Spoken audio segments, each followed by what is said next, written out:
this meeting started, so we'll do a quick roll call vote. Jason Beebe. Present. Janet Hutchison. Present. Gail Merritt. Present. Patricia Youngman. Present. Jeff Papke. Here. And Teresa Rumble. Teresa?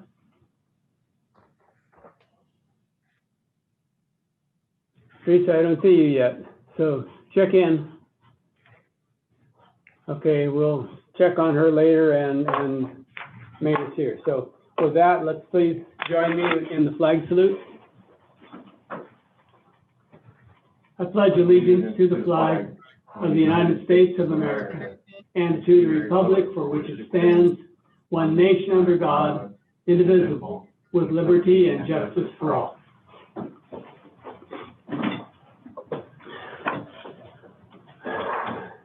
Mr. Forrester, are there any additions to the agenda? There are no additions this evening. Okay, I do have to make one announcement. As properly noticed, the council met in executive session at 5:15 this evening to consult with legal counsel. Based on the scheduled regular meeting, we ended that executive session. We are scheduled to go into executive session after the regular meeting regarding deliberations of real property negotiations.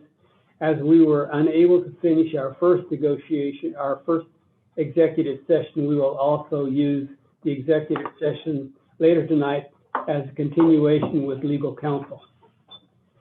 And with that, the consent agenda has been circulated. Are there any questions or concerns moving forward?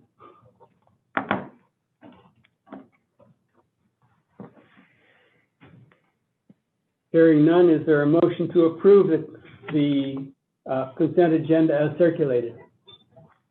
This is Councilor Youngman, and I'll make a motion to approve the consent agenda. Thank you, Councilor. Second it. And Gail Merritt, thank you for seconding that. Again, are there any questions or concerns? Hearing none, we'll do a roll call vote. Jason Beebe, I'll say you. Aye. Janet Hutchison. You know, Steve, I have to abstain because I wasn't at the last meeting. Okay, you are abstaining. I accept that. Gail Merritt. Aye. Patricia Youngman. Aye. Jeff Papke. Aye. Teresa Rumble, are you with us now? Teresa? Okay, we will pass on Teresa, and the mayor votes aye as well. So the consent agenda passes, and we will move on to, there will not be a health department report tonight. You received that by email, information from the health department by email earlier today. So we'll move on to council business, and Mr. Forrester and Mr. Reid, establishment of Jedi Advisory Committee. Sure. Thank you, Mayor. As the council may remember, we had a workshop on July 28th when we discussed Jedi. We discussed utilizing Jedi principles moving forward. And part of that discussion was developing an advisory committee. This is just to alert the council that myself and City Manager Forrester are working on creating what that committee would look like, in particular a mission statement and perhaps the members of that committee. And we're working on that now and hope to bring that before council on September 8th for a more formal adoption. Okay. Is there anything else needed on that? All right. Any questions that anybody has? Thank you. Okay, no questions. We'll move on then. Intent to award Meadow Lakes irrigation system renovation. And I believe that, Zach, are you on? Yes, sir. Thank you. So in your packet tonight, you should have a staff report on our intent to award the 2020 Meadow Lakes irrigation system renovation. As you know, the system we have is beyond its 25 years life expectancy, and we have gone out to bid for the renovation of this system. On August 6th, we received 3 bids from qualified bidders, Lexicon Incorporated, DBA Heritage Links out of Houston, Texas, Landscapes Unlimited of Lincoln, Nebraska, and Milroy Golf Systems of Newburgh, Oregon were the 3 companies who responded. This project was broken down into a base bid, which included the main portions that we wanted replaced, and then we had 8 alternates that we could add on. Part of that was we just weren't sure what the price was going to be, so we wanted to give ourselves lots of options. So if you see there, the low on the base bid and the low with all the alternates was Heritage Links. And the total cost came in at $1,535,789, which is a lot, but our engineer's estimate from our consultant was $1 million. So if we look at the fiscal impact, we had $750,000 that was allocated to the project from the wastewater fund at the start of the biennium. And so that leaves us a balance of $785,000 for the rest of the project. Liz can talk if you have questions about the funding of this. She's looked at a million options, looking at the both long-term models for both funds, and I think she has a good plan as to how this will be funded. It would either require a budget adjustment if we use reserves, or a potential loan, which she wants to keep the door open on that just in case. But it looks to me like, and based on what she's found, that it will be out of reserves from the wastewater fund. So after reviewing all the bids and taking everything into consideration, we are hopeful that you will approve the intent to award the project to Heritage Link in the amount of $1.53579 million. Any questions? Zach, quick question. How's it going to affect your play? So it will impact play some. They are, this company has done a lot of projects. Most of the time they're working on courses that are still open. So their plan is they move 1 hole at a time. So essentially we'll have a 17-hole golf course during the process of this. We have a plan on a temporary hole to account for the missing hole so people can still play 18. So it's a fairly minimal impact as compared to what it could be. You know, I had envisions of the whole place torn apart. So we went and looked at Black Butte when they were in the process of this last year, and it was a lot less invasive than I thought it was going to be. So that's positive for us. Just turn 16 into 2 par 3s, and I think it's a great idea. That could be. Other questions? Zach, were you talking about using part of the driving range for that additional hole? Yeah, we're looking at the chipping green and making that a par 3 that you tee off from kind of left of the driving range tee there. So we think that would work well. Okay. All right. Are there any other questions? Is there a motion to approve an intent to award by any of the council? Mr. Mayor, Councilor Papke, I move to approve the intent to award the Meadow Lakes irrigation system renovation to Lexicon Inc., DBA Heritage Links, with all alternatives in the amount of $1,535,789. Thank you, Mr. Papke. Is there a second? This is Councilor Beebe. I'll second that. Thank you, Councilor Beebe. It's been moved and seconded. Are there questions or concerns? And Teresa Rumble, thank you for joining us. Glad to see you on. Yeah, I was running a few minutes late. Okay. Are there any questions or concerns? And hearing none, we'll go through a roll call vote. Steve, Jason Beebe? Oh, Yes, I'm sorry. Steve, this is Janet. I someone- have one question. So at Sure. what point do we know if it's going to be contingency funds or that we need to take a loan out to help fund for this project? Liz, are you on? I am.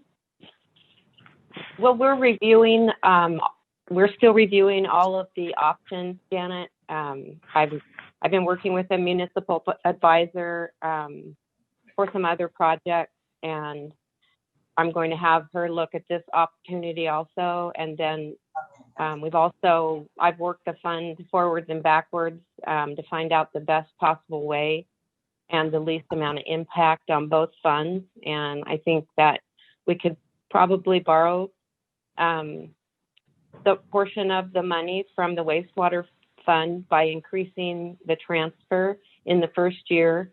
Zach has a nice contingency. We'd have to lower his contingency. And then in the next 2 years, we'd borrow additional dollars in a transfer and have the loan paid off. I really think that would be the best way to go rather than spend dollars on interest. But we're wanting to make the right decision, so we haven't finished looking at that yet. But we do have good viable alternatives. And rather than tying financing hands at the moment, we can move forward knowing that we have both alternatives available to move forward. So, Yeah, which is a good position to be in. we looked Yes. at maybe delaying this to make it to where we could finalize that which way it was going to be funded, but we were comfortable enough with the options that we had, and it sounded like one of the reasons the bid came in where it did, which was quite a bit lower than what the estimate was because of the time frame that it fit. They're going to jump on this project pretty quick, so if we waited, we potentially could cost ourselves the next bid, which is $400,000 difference. So seemed like it was prudent to move forward now. Sounds like it. Thank you. Yeah, thanks. And Janet, thank you for raising the question. Are there any other questions before we go into the vote? Okay, hearing none. For a vote, Jason Beebe, how do you vote? Aye. Janet Hutchison? Aye. Gail Merritt? Aye.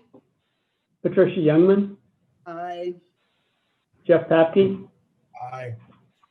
Teresa Rumble? Aye. And the mayor votes aye as well. Motion passes unanimously. Thank you. We will move on then to the staff reports and requests. City manager's report, Mr. Forrester. Thank you, Mayor. I'm going to start again tonight, the manager's report, talking a little bit about the City of Prineville Railroad. We're going to have, in my estimation, I believe Matt Wiederholt would agree, a very strong month in the month of August for railroad operations. We talked a little bit about this last meeting with regard to taking a position to support Brightwood, one of our largest users of the railroad, as well as the freight depot function. And we were successful in that. Since that time, their yard has been authorized for use on the rail side. But I just want to remind the council that they're still, Brightwood's still a very viable partner. And we're also very proud to report that we're getting shipments from Sierra Pacific, which is one of their biggest suppliers. Sierra Pacific's located in Northern California. We're getting some of that lumber in by rail as opposed to truck, which is, again, the type of business that helps our railroad continue to grow. Along with that, Matt has been very successful in developing and securing unit train switching and storage opportunities for businesses that's traveling up and down the West Coast. So this is very good business for the railroad. We did have one earlier than the summer that completed, and we were able, Matt rather, was able to get another one that's scheduled to come in the next couple weeks. So This is very good news for the railroad, and we also recognize that it's not always that easy to report a strong month like this, but Matt's doing an outstanding job, and the railroad's very stable at this time. And I think that's a wonderful thing, bringing more jobs and opportunities, supporting those businesses out along our railroad that, again, are bringing lots of jobs to Prineville. On the airport side, wanted to talk a little bit about what's going on up at the airport in terms of business development. Airport Manager Kelly Kaufelt continues to have a significant amount of interest from aviation-related businesses looking at our airport in Prineville, the Prineville-Cook County Airport, for relocating and expansion, bringing, again, more commerce and job opportunities to our community. I think it's really important to remember that this effort, especially with Kelly Kaufelt's leadership, has been years in the making. This is something that he's been laying the foundation for literally for 5 or 6 years, and putting together the opportunity to bring in the infrastructure to support the U.S. Forest Service helibase development and getting the services ready to develop the industrial side of the airport, and that's starting to pay off. I also want to acknowledge the leadership of the Cook County, especially Commissioner Brian Barney, who has brought us through and led us through getting that U.S. Forest Service agreement put together on the county side. Remember, Council, the county does own the land up there. We manage the operation from the city. So county is very important and a very viable partner, and I think this is a great example of the collaborative work the city and the county is doing, and it's putting our airport in a very good position to continue to grow, bring jobs to our community. Also, we talked about it last meeting, but I wanted to remind the council that we do have JEDI training scheduled with Crestcom, with Kale and Manny, our professional development folks, for September 16th from 8:30 to 11, and Lisa will be sending out invites in early September. And finally tonight, Director Liz Schuette from our finance team and her group of folks, we continue to work very hard at looking at opportunities to restructure and refund existing debt the city holds. And the reason this is really important, because we're in a period, as many of us know, to take advantage of very historically low and competitive interest rates. So with that in mind, we continue to look for those opportunities where they make sense, and we continue to be very successful at that, as you well know, over the last couple of years. So tonight, once again, we want to inform the council of another opportunity, a potential opportunity that we believe is a significant cost savings for the city and our taxpayers as it relates to a current DEQ loan in the wastewater fund. And with that, I'd like to ask Liz Schuette, our finance director, to kind of break that down and summarize that for you. So Liz, are you available to do that? I am. Good evening. I have been working with one of our municipal advisors to see what the potential savings might be on that DEQ loan. We would need to do a borrowing for approximately $3.2 million plus issuance costs. We currently have the DEQ loan is currently 2.94% interest, and the maturity date is 9/20/26. And if we did this refunding, it would be possibly to get an interest rate of 1.5% with the same maturity date of 9/20/26, and the potential savings of $124,000, possibly more. So what I need from the council tonight would just be a nod that you would like us to move forward investigating savings. Yeah, I think just a consensus from the council, this is the direction that staff is going, and please advise us, council and mayor, if there's an issue there. Great opportunity once again, and when we can save $124,000 of taxpayer money, we need to be doing that. And I'd also like to acknowledge Liz and Lori and their team for continuing to push this with our advisors and find these kind of opportunities. $100,000 here and $100,000 there quickly adds up to real money, and doing the right thing by the community. Thank you, Liz and Lori. That sounds great. Does anyone have any objection? I guess it's more the point. This is Janet. I don't have an objection, but I just want to know, are there fees associated with every time we apply for a loan and get The it? fees are taken into consideration when she gave you the number, the $124,000. I know, but sometimes when There you isn't- apply for a loan, there's fees associated with it. And Yeah, there is yeah. an issuance cost. Yep, absolutely. And to your point, Janet, we always want to make sure that we're factoring in that we have what I would call the true cost savings. You know, not just $124,000 of interest savings and $67,000 of fees. So we're really looking at that to make sure that we don't that we are considering those fees and making sure that the amount of savings is accurate and meaningful.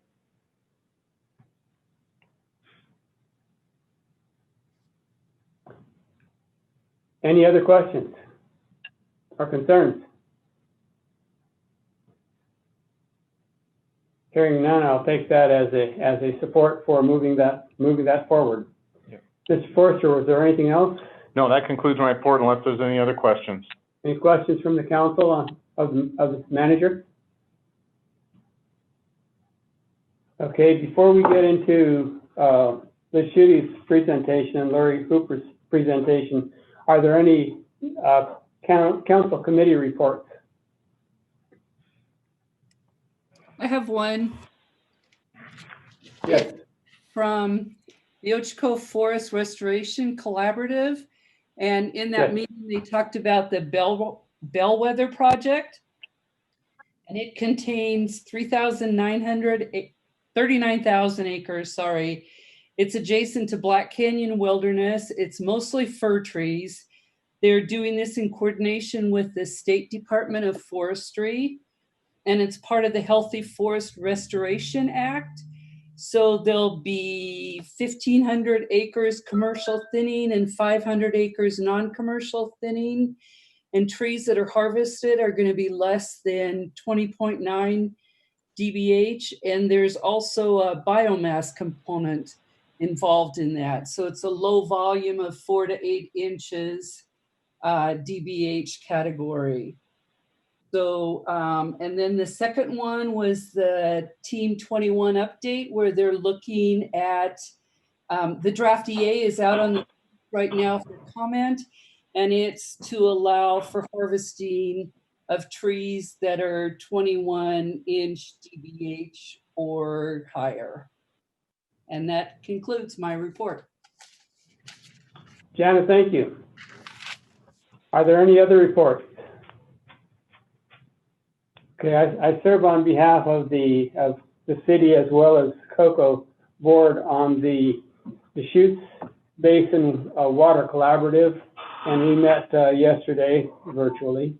And there are some significant issues with the drought and the impact of the water shortage in the reservoirs. So that was the primary discussion. And we are as a part of that organization, we have a vote. So there really wasn't much to vote on yesterday, but there is genuine concern about the availability of water and the shrinkage and loss of some of the farming, especially up in the North Unit in Jefferson County. So that was the primary gist of our discussion. Mr. Mayor, if you would like, I could certainly provide a quick update on Ochoco Irrigation District that goes in with that if you'd like. Would you please? So council and mayor and audience, as you know, I do serve on the Ochoco Irrigation District Board. We have continued to serve our patrons with 2.5 acre foot allocation that was started at the beginning of the irrigation season. We did have to recently pull back the amount of water being released out of the Ochoco reservoir system, but we've been able to keep the Crooked River side out of Bowman Dam Prineville Reservoir at what I would characterize as normal amounts. Now, having said that, the reason we did that is to stretch the Ochoco water to the Ochoco only patrons on the eastern side of the community to make it at least through September 15th. And as of yesterday, we are continuing on track to make that happen. We'd like to see if maybe we can get a few more days between the 15th and the end of September, but we're just going to have to see if conditions allow us to do that. Again, on the Prineville Reservoir side, the Prineville water side, which does obviously swing both ways, Ochoco only, and there's some crossover in there where we can push some Prineville water back towards the Ochoco only folks, and we will continue to do that. But because we've ramped back on the Ochoco side, there are some interruptions in what typically would be expected for the people on the west side of the system. So the good news is we're going to make it this year. We're going to get through. Prineville Reservoir is going to be exceptionally low, around 40 to 45,000 acre feet, where typically it would only be about 80 or up as much as 80 at the end of the season. So we're hoping that we get an average or better year to refill that reservoir. Ochoco, on the other hand, is going to be basically down to about 5,000 acre feet, which is the dead pool at the end of the season. So pray for snow and snowpack this winter. Hopefully we'll get some good runoff. But the good news is for Crook County and Ochoco Irrigation District patrons, we are going to be able to complete the year. Thank you. And another factor going in all of those has to do with piping canals as soon as possible to make the canals, the pumping of water, more efficient and reduce the loss of water that is headed for the farming areas. With that, are there any other committee reports that we missed? Okay, hearing none, then let's move on with Ms. Schuette and Ms. Hooper on the quarterly financial report. Liz, you're on. Mayor, Council, Liz Schuette for the record. This is an unaudited report. We still have adjustments to make, but not anticipating any big changes to any numbers. Next slide, please. All city funds through the fourth quarter of June 30, 2020 decreased approximately 4% or roughly $830,000. This was the first year of our biennial budget, and things are tracking as expected for the most part. We have made adjustments to some funds as of June 30 through adoption of Resolution 1445 and 1446, and this report reflects those changes. Funds significantly increasing in fund balance was the Emergency Dispatch Fund, $234,400. Water SGC Fund, $549,100. PERS POB Fund, $371,400. The Golf Course and the Building Facility Fund increased in fund balance is largely due to the dollars for capital projects received and not utilized in the first half of the biennium.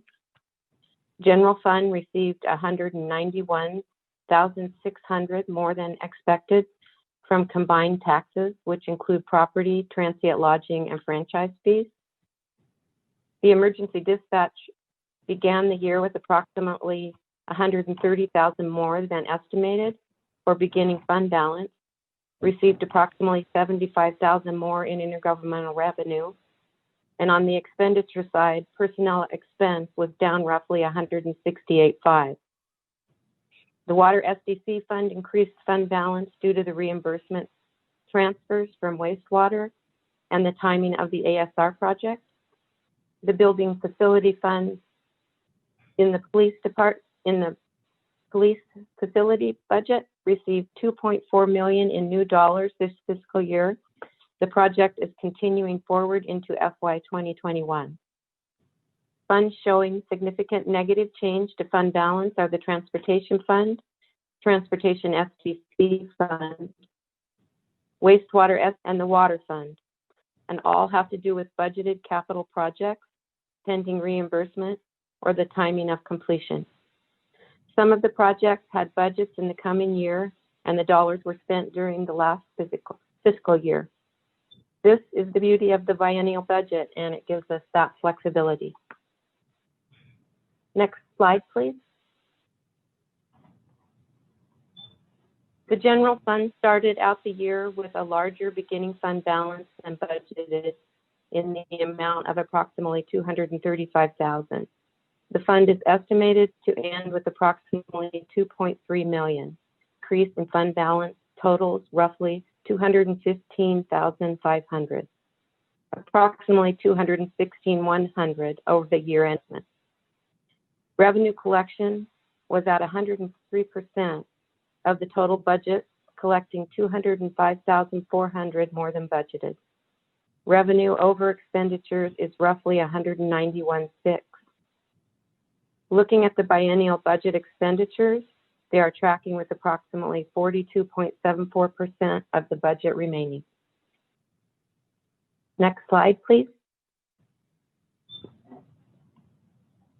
This slide shows the beginning fund balance trends for the general fund over previous years. The fund balance increased roughly $234,400 over the prior year, totaling $2.15 million. Next slide, please. This slide shows some expenditures made out of the non-departmental department. We paid $122,100 to the Chamber of Commerce. That's 37.5% of the transient lodging tax. $13,000 contribution to the fairgrounds. $128,100 towards the biomass project. $3,100 towards the CDBG housing rehab loan program. We funded $300,000 in capital improvements for the transportation department. $58,700 for the improvements and maintenance of the Barnes Butte property. We funded streetlights for our community in the amount of $98,100. We paid $100,000 to PERS POB fund for future lump sum payments. $225,000 for improvements and operations of the airport. This number includes next year's budgeted transfer of $90,000.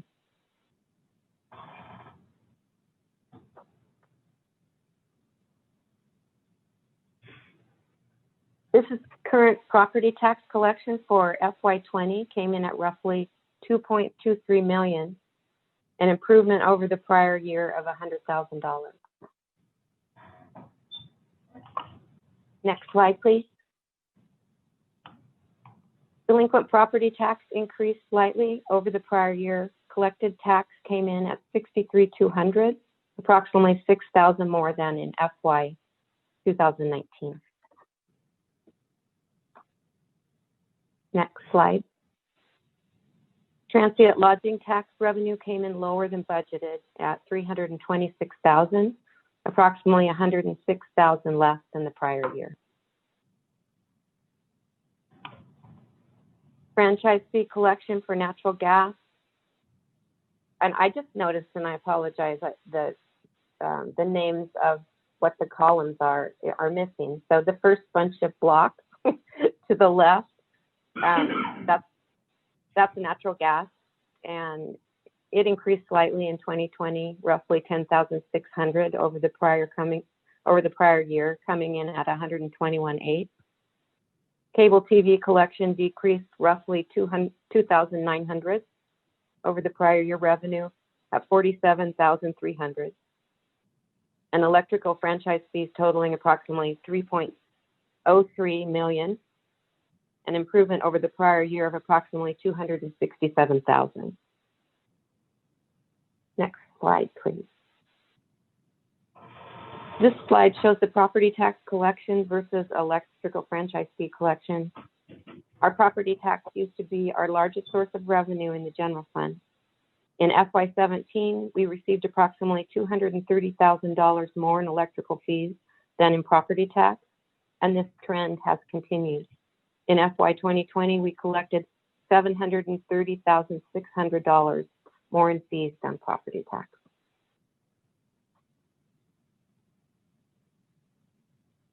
And also in the general fund, we received $150,000 in lieu of taxes from Facebook and $125,000 from Apple this year. Is there any questions on the general fund?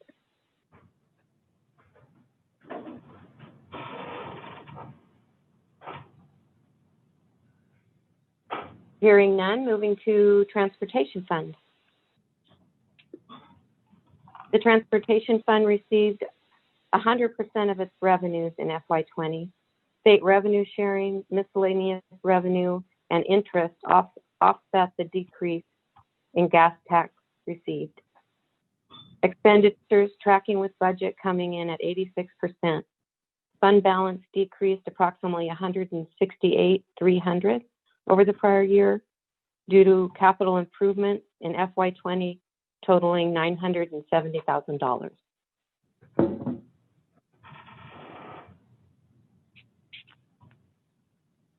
This slide shows the trend of fund balance, continual improvement over prior years, FY14 through FY20.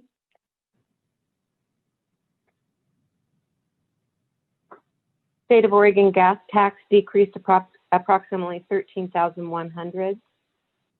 Decrease in activity due to COVID would be my guess.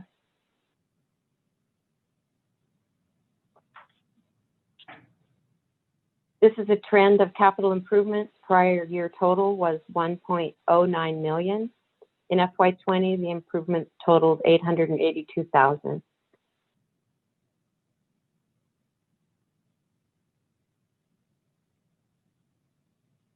Is there questions about the transportation fund?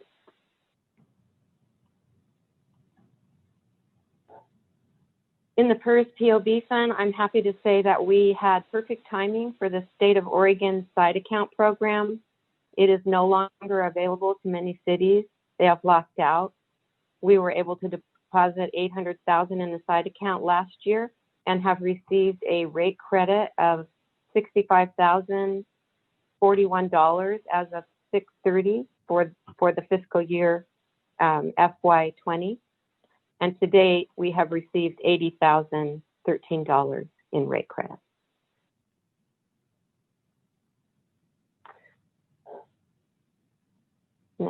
On the railroads, revenues came in at 120% of budget, or $157,600, with expenditures tracking at 48% of budget. $222,300 was used toward capital improvements this year. Fund balance improved $24,600. Great job to Matt and his team.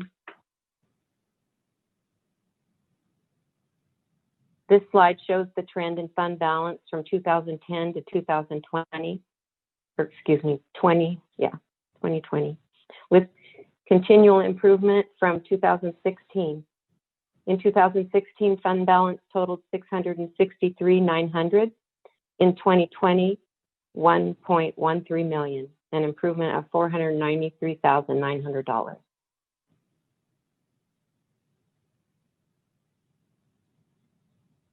Profit and loss operating statement for the fourth quarter shows a profit in all 3 months of the quarter with profit of $91,100 and profit for the year of $220,600.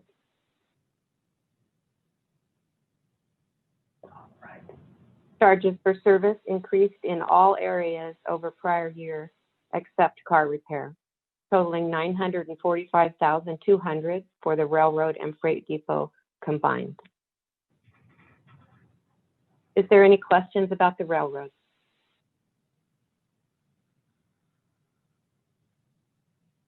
In the airport, the revenues came in at 72% of budget, or $1.28 million. Expenditures came in at 74% of budget, or $1.32 million. Fund balance decreased slightly, $43,100.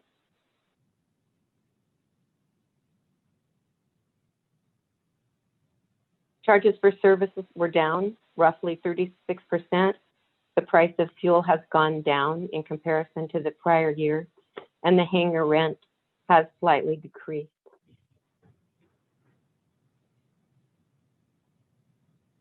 The profit and loss for the quarter shows April with a $200 profit, May and June with a loss, totaling approximately $29,000. $30,000. With a total loss for the quarter of $29,300. Year-to-date loss totals $143,300, and inventory on June 30 totaled $34,800. Questions about the airport?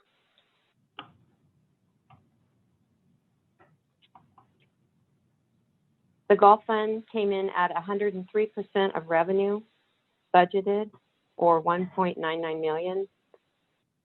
The large ending fund balance has to do with the $750,000 transfer from wastewater for the wastewater treatment plant project at the golf course. Expenditures coming in at 50% of budget overall. This also has to do with the wastewater project being carried forward to FY21.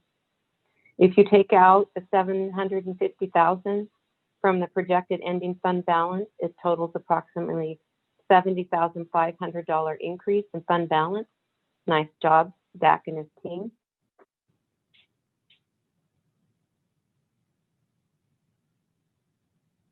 Trend in fund balance shows FY 2020, the best year since or before 2010, or excuse me, 2010.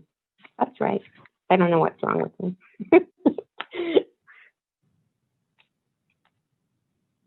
Liz, you might explain the white lines and where we had funding coming in 2016 and 2013. Thank you. I thought about that earlier and then forgot to say anything.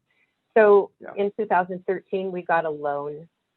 Same with 2016 to borrow to do improvements at the golf course, and it carried over through the next year. So I put those lines in there to show you where the fund balance would be if we hadn't borrowed the dollars, and then they were spent entirely in the next year.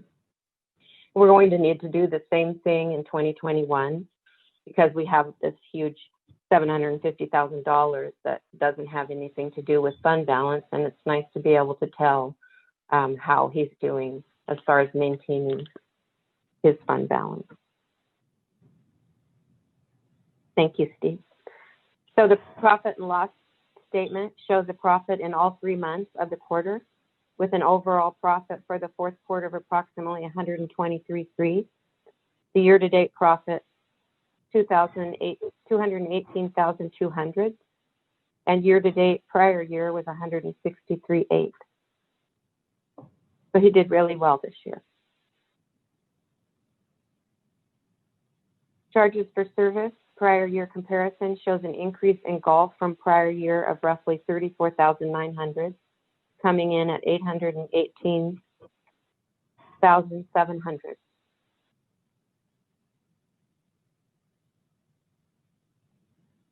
Golf activity, daily play is up approximately 37.9, coming in at 360,900. Cart rentals are up 5,300, coming in at 190,800. And pro shop sales are up approximately $1,400, coming in at 112,300. Is there questions about the golf fund? No question, but that's just a comment that the pro shop sales is remarkable considering the renovation that was done and essentially the shutdown and the COVID issues going on. So they have done remarkably well. I would agree.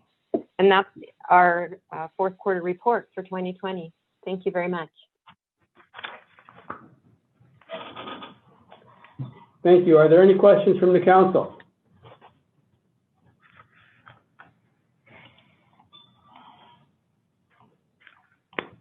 All right, hearing none, let's move on then to resolution number 1455, authorization to efficiently maximize or mitigate the effects of COVID. Jered, Reid. Yes, thank you, Mayor. This is the monthly now resolution that we've been doing since March, or actually since April, excuse me, regarding COVID-19 pandemic and giving the government the authority to minimize the effects of the pandemic.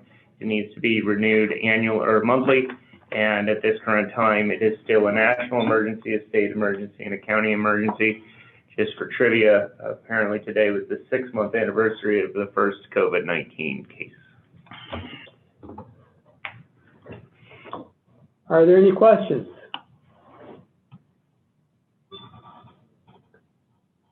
Is there a motion to approve resolution number 1455? This is Councilor Beebe. I'll move to approve resolution number 1455. Is there I'll a second? This is Janet. I'll And second. that's Janet, thank you. So we have a motion from Councilor Beebe and a second from Councilor Hutchison to approve the resolution providing the City of Prineville authorization to efficiently minimize or mitigate the effects of the COVID-19 pandemic. Are there any questions on the motion? Hearing none, we'll go through a roll call vote. Councilor Beebe? Aye. Councilor Hutchison? Aye. Councilor Merritt? Aye. Councilor Youngman? Aye. Councilor Papke? Councilor Rumble? Aye. And the mayor votes aye as well, so we have the unanimous vote. Thank you very much. And then we've got resolution number 1456, budget appropriation adjustment to the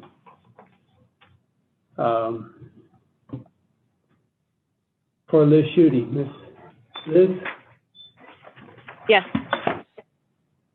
Liz Schuette for the record. So resolution 1456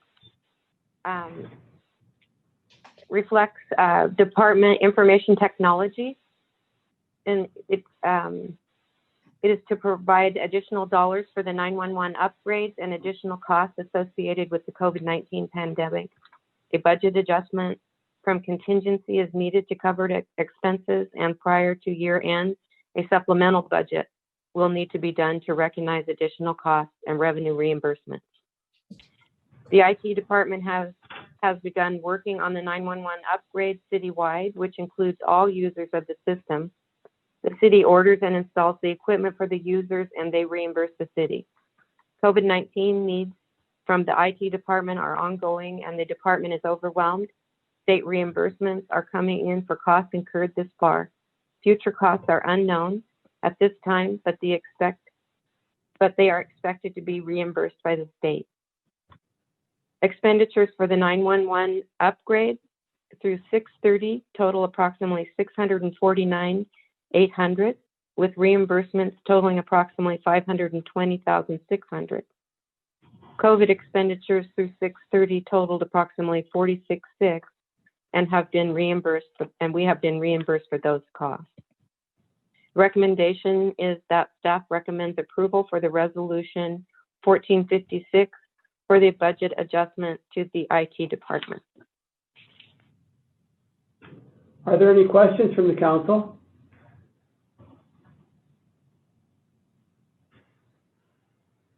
Hearing none, is there a motion to approve resolution number 1456? This is Teresa. I'll make a motion to approve 1456.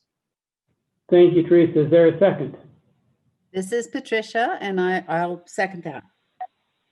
Patricia, thank you. So we have a motion with a second to approve resolution number 1456.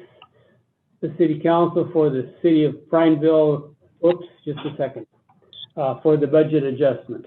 So with that, again, any questions or concerns? Hearing none, we'll do a roll call vote. Mr. Beebe, Councilor Beebe. Aye. Councilor Hutchison. Aye. Councilor Merritt. Aye. Councilor Youngman. Aye. Councilor Papke. Aye.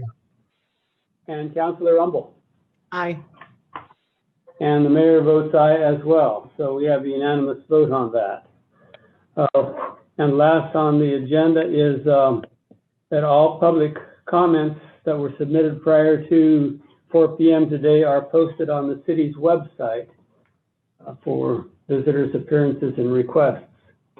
And with that, the City Council, the City of Prineville City Council will now meet in executive session pursuant ORS 192.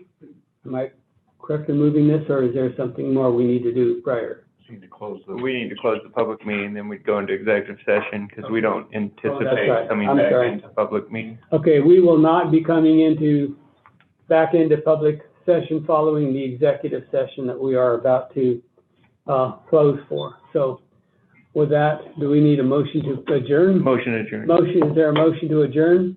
This is Teresa. I'll make a motion to adjourn. This is Janet. I'll you, second.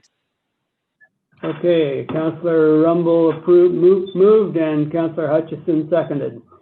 All in favor, say aye. Aye. Aye. Aye. Are there any objections? We have a unanimous aye. Thank you. Before you gavel, Mayor, I believe, Mr. Wilson, isn't there some instructions in regards, does everyone need to hang up and then call back? Yes, there was an additional meeting information distributed, so we'll reconvene the meeting on that bridge. Okay. Okay, we are adjourning the meeting and coming back in on the executive session with the information that you have for access.